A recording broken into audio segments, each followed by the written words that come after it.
मेरा नाम है हरिया, मैं काम करता हूँ बहुत बढ़िया, खाता हूँ खाना और रोज गाता हूँ गाना। अरे यार, आज तो बहुत देर हो गई। इस खतरनाक जंगल को देखकर तो मेरे हाथ पैर ठंडे हो गए हैं। अगर मैं वक्त पर काम नहीं पहुँचा तो मालिक बहुत नाराज हो जाएंगे।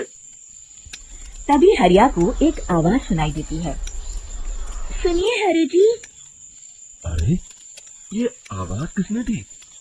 तभी हरिया को सामने कुछ दूर एक औरत खड़ी दिखाई देती है। अरे भाई, ये औरत अकेली इतनी रात को इस जंगल में क्या कर रही है? चलकर पूछना पड़ेगा। फिर हरिया अपनी बैलगाड़ी उस औरत के सामने लाकर रोक देता है और उससे पूछता है। अरे सुनिए, आप इतनी रात को इस खतरनाक जंगल में अकेले क्या कर रही हैं? तभी वो औरत मीठी आवाज में कहती है। अरे हरि जी, आप आ गए। मैं कब से आपका इंतजार कर रही थी। वैसे तो यहाँ से काफी लोग गुजर चुके हैं, लेकिन मैं खास आपका इंतजार कर रही थी। अच्छा, तुम सच कह रही हो? मुझे तो यकीन नहीं हो रहा है। वो क्या है ना, आज तक किसी ने मुझसे इतने प्यार से बात नहीं की।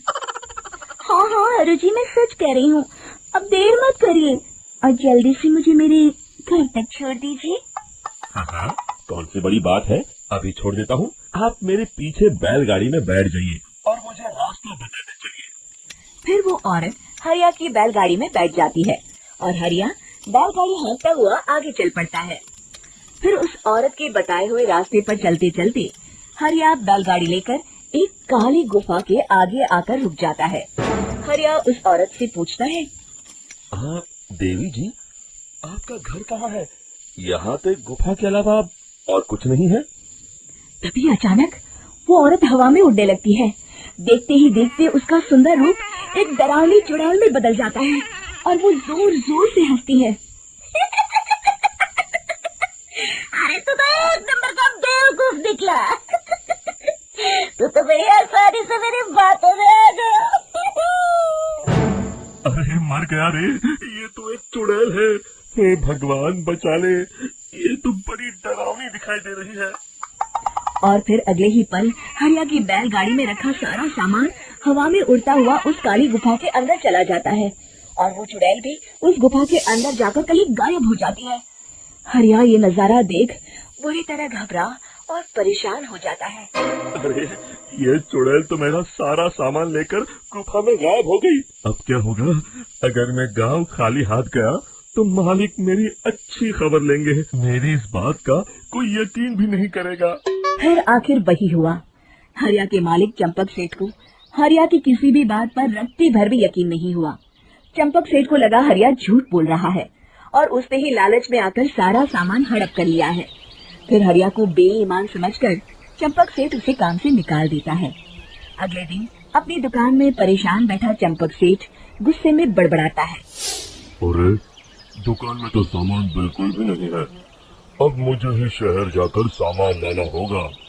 फिर वो अपनी बैलगाड़ी लेकर शहर चला जाता है। शहर से सामान लेकर जब चंपक सेठ वापस गांव लौट रहा होता है, तभी उसे एक आवाज सुनाई देती है। चंपक जी, ओ चंपक जी। अरे, ये तो कोई मेरा नाम लेकर मुझे पुकार रहा है। फिर उस रास्ते में वही औरत खड़ी दिखाई देती है। फिर क्या था, हरिया की तरह चंपक सेठ भी उस औरत के पास अपनी बैलगाड़ी लेकर जाता है और वो भी उसकी चिकनी चुपड़ी बातों के मोह जाल में फंस जाता है। फिर चुड़ैल उसे भी अपनी गुफा तक ले जाती है और उसका सारा सामान लेकर गुफा में गायब हो जाती है। बेचारा चंपक सेठ लाचार होकर खाली हाथ गांव लौट आता है। फिर ये उस जंगल में रोज की बात हो जाती है। जो कोई भी शहर से कुछ लेकर गांव की तरफ लौटता, वो चुड़ैल उसे बेवकूफ बनाकर उसका सारा सामान लेकर गुफा में गायब हो जाती। एक दिन हरिया एक लकड़हारे को उसे जंगल की तरफ जाते हुए देखता है। फिर हरिया उसे रोकते हुए कहता है। अरे भाई, क्यों अपनी मौत को दावत दे रहे हो? मेरी बात मानो, आगे जंगल में मत जाओ। वहाँ एक बड़ी भयानक चुड़ैल रहती है। लकड़हारा हरिया की बातों को नजरअंदाज करते हुए कहता है। अरे भाई, मुझे पहले ही बहुत देर हो चुकी है। मुझे जाने दो भाई। शाम तक लकड़ियाँ काट कर शहर के बाजार में बेचना है तुम अपनी ये कहानी किसी फुर्सत में बैठे इंसान को सुनाओ, अब मैं तो चला। इतना कहकर लकड़हारा वहाँ से आगे जंगल की तरफ चला जाता है। फिर अगले दिन गांव के मुखिया के घर के बाहर बहुत सारे लोग जमा हो जाते हैं। तभी हाथ में कुल्हाड़ी लिए खड़ा लकड़हारा कहता है, अरे मुखिया जी, अब आप ही हमें बचाइए उस जंगल वाले चुड़ैल से। हमारा सारा काम तो शहर से ही होता है। अरे मुखिया जी, उस चुड़ैल की वजह से तो मैं पूरी तरह बर्बाद हो गया हूँ। हम सबको मिलकर उस चुड़ैल का कोई इलाज करना पड़ेगा। तभी भीड़ में खड़ा वीरा कहता है, आप लोग चिंता मत करिए, कल से वो चुड़ैल किसी को नहीं लूट पाएगी। मेरे पास एक बहुत अच्छी तरकीब है। तभी चंपक सेठ उसका मजाक उड़ाते हुए कहता है, अरे तेरा नाम वीरा है तो क्या हुआ? तूने अभी उस चुड़ैल को देखा नहीं है? जाकर अपना काम कर, बड़ा आया। तब मुखिया जी कहते हैं, नहीं चंपक सेठ, मुझे लगता है हमें इस लड़के को एक मौका देना चाहिए।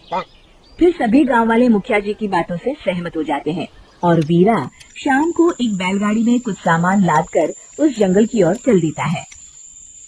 वीरा, ओ वीरा, कहाँ जा रहा है? तभी वीरा मुड़ के देखता है, वही चुड़ैल एक औरत के रूप में खड़ी है। अरे बहन जी, मैं आपको ही ढूंढ रहा था। देखिए, मैं आपके लिए क्या लाया हूँ। अरे वाह, तो खुद मेरे लिए इतना सामान लाया है। तू ही अकेला गांव में समझदार है। जरा देखो, मैं भी खोल के बड़े भूख लगी। जैसे ही चुड़ैल उस सामान पर से कपड़ा हटाती है, एक भगवान शिव की तेज रोशनी उसके अंदर मूर्ति से निकलती है और चुड़ैल अपने असली रूप में आकर जलने लगती है। अरे मैं जल रही हूँ, बचाओ!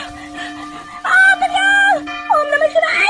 मर गई मैं! देखते ही देखते वो चुड़ैल रात के साथ उड़ जाती है और सभी गांव वाले भी वहां आ जाते हैं। शिक्षा बुराई पे सदा अच्छाई की ही जीत होती है।